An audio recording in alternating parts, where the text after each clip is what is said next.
My original career is politics, okay? And I used to say that it's easy when you're young to get a job in politics if you don't, because you're not going to get money, but you can make yourself a name for yourself. The formula basically is, if you make yourself useful, you make yourself indispensable. In show business, it's the reverse. If you make yourself indispensable, then you become useful to people. Right. You got to start your own podcast, which gets 1 million hits a month.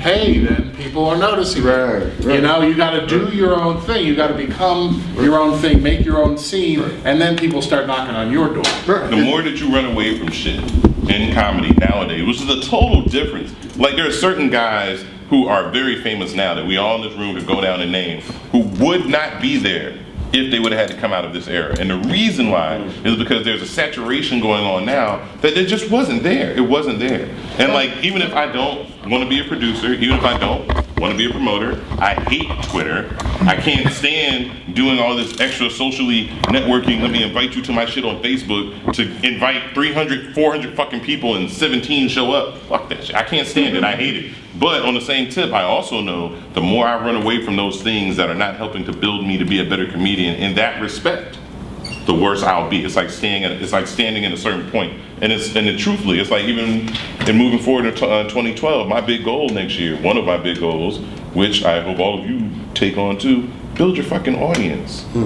Screw having friends. Build your effing audience. You gotta do it. Next question. Build your effing audience. And don't ask me how, because I don't know. But build your effing audience. I'm going to try to build an audience and buy a soda machine. I'm not mad at you. I'm gonna buy more Hennessy. I also feel This is awesome. DMV, DC has a lot of places where you can hone your talent. I mean, if you have something, you can perform there, you can perform there. And what you were saying, you were performing every night last week. But if you go to other cities, there are not too many places out there. And that's cool. Which is cool, That's true. because That's this true. is how talent Well, they want you there, comes but up. there's a catch. Yeah. There ain't no catches in DC. Well, I mean, to me, if it's one of the things that I would like to see change moving forward with the scene in the city, and I know it would piss off a lot of old schoolers and probably some of the young folks too, but we need to be not just a place that fosters talent, but we need to be able to foster our own scene.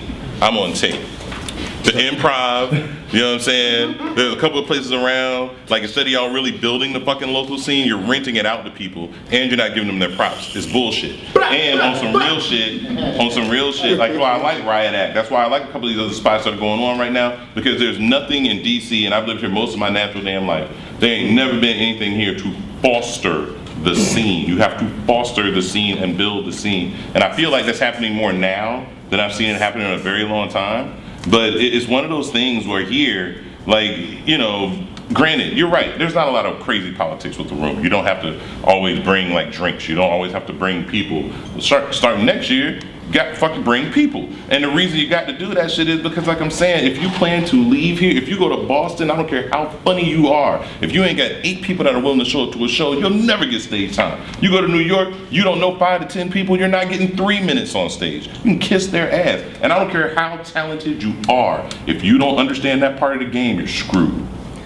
It's entertainment. Yeah. It's a business. It's a business. And it's not like it was when we were kids. And it goes back to the question that we posed earlier about Ziggy Stardust and David Booth. The artist within us has to allow the entertainer within us to exist. And the entertainer within us has to allow the artist within us to prevail. Because the artist within us goes, fuck that. I'm not doing that Fuck shit. the money, right. But the entertainer goes, I just want everybody to have a good time. That's it. So now if we look at it from an entertainment point of view, we go, at this level, whatever show we do, we just want the people there to have a good time. Because we want to have a good time. Right. So that's how we have to perform. But in doing that, never let the artistry die. I agree. Never stop saying what you want to say. We have to be, it's fucking comedy. comedic multitaskers. Do have to not be like- prostitute your talent. But if you do, be the best hoe you can be.